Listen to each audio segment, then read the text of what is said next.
You've walked these streets, you've ridden the classics, but how much do you really know about the Magic Kingdom? From hidden engineering to museum-level art, here are 20 facts that'll impress even your most hardcore park nerd friend. Hello everyone, I'm George Taylor from ImagiNERDing. Don't forget to like and subscribe so you'll get updates whenever I release new videos about Disney and Universal parks. The Magic Kingdom sits on a service level called the Utilidor system. Because of Florida's high water table, the tunnels were built at ground level. Then the park was constructed on top, meaning you're technically on the second floor. The design keeps deliveries, trash removal, and costume cast members completely out of guest view. When Disney excavated the Seven Seas Lagoon, the displaced earth became the foundation that raised the entire park. That's why Magic Kingdom sits 14 feet higher than the surrounding area. Bay Lake, just next door, is natural. Its untouched shoreline shows the contrast between human design and Florida's native beauty. Under Main Street, USA, trash is whisked away by a pneumatic vacuum system called AVAC. Custodial teams drop refuse into chutes, and it's sucked through 20-inch pipes at up to 60 miles per hour to a central collection building.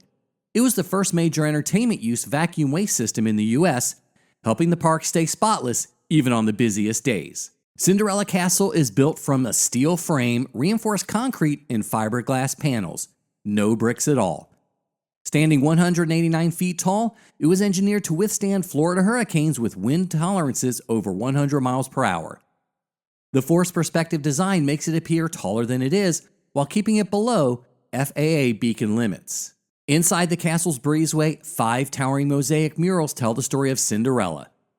They were designed by Disney legend Dorothea Redmond, known for her work on Gone with the Wind and Sleeping Beauty, and assembled from more than 1 million pieces of glass fused with real silver and 14-karat gold.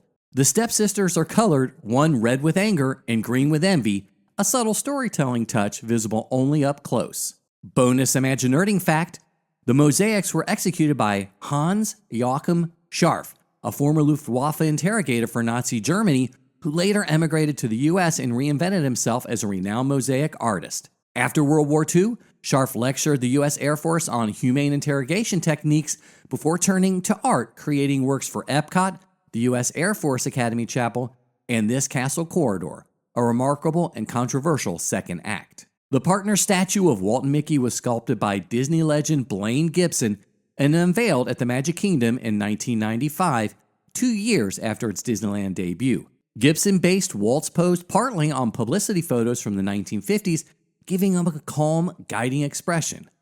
Look closely, you'll spot the initials STR on Walt's tie, a nod to his Palm Springs Smoke Tree Ranch home. Those second-story window signs along Main Street, USA serve as Disney's versions of film credits. They honor Imagineers, executives, and key contributors who helped build the parks, each designed with a witty fictional business name. Getting a window is one of Disney's highest internal honors. It's essentially an engraved Oscar you walk under. The Harmony Barbershop in Town Square isn't a themed set. It's a fully functional barbershop. Guests can book trims or first haircut appointments for kids, complete with pixie dust confetti and a commemorative certificate. It's one of the park's most charming, least-known experiences. The Liberty Tree is a living oak estimated to be over a century old when transplanted to the park in 1971. Crews carefully relocated the 35-ton tree and hung 13 lanterns from its branches, one for each original colony. The tree nods to both historical Boston's Liberty Tree and Disney's 1957 film, Johnny Tremaine. Country Bear Jamboree started as an idea for Walt's unbuilt Mineral Kingdom ski resort in California. When that project stalled, Imagineers brought the Bears to Florida, where they debuted with the Magic Kingdom in 1971. In 2024, the show was reimagined as Country Bear Musical Jamboree, blending classic humor with new arrangements. Pirates of the Caribbean wasn't originally planned for Florida. Disney thought East Coast guests wouldn't care for pirate lore. But visitor demand was so intense that they built a version opening in 1973. That pivot shelved Mark Davis's huge Western River expedition, a lost masterpiece of Frontierland mythology. The 4 Walt Disney World Railroad locomotives are authentic Baldwin steam engines built between 1916 and 1928.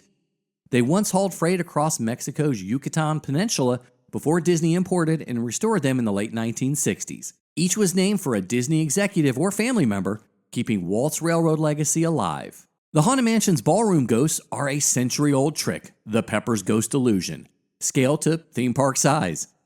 Composer Buddy Baker and scriptwriter X Atencio created grim grinning ghosts, while legendary voice actor Paul Frees narrates as your ghost host.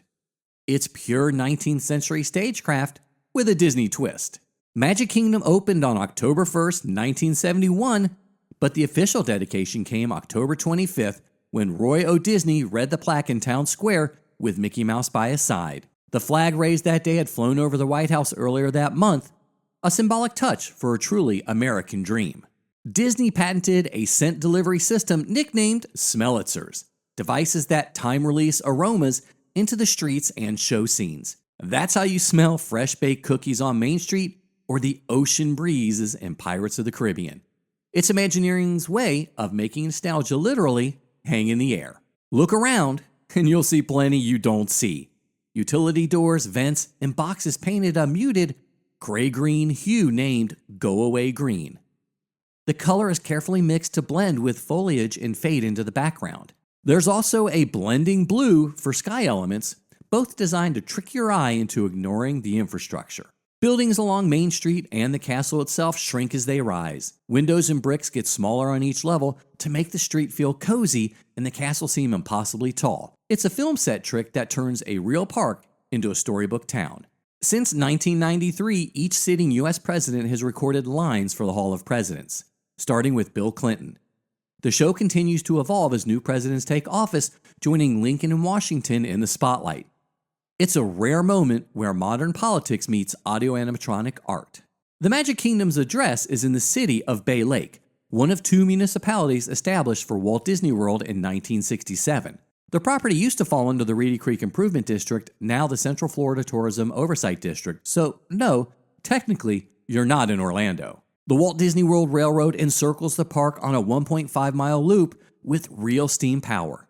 It connects the lands just as Walt imagined for Disneyland, tying nostalgia to motion. Many fans still begin and end their day to the echo of that steam whistle. Which fact surprised you most? And which park should I tackle next? Hit subscribe for the next 20 facts you didn't know. Epcot, Hollywood Studios, Animal Kingdom, and all the Universal parks are on deck. I'm George Taylor from ImagiNERDing, and I hope to see you in the parks.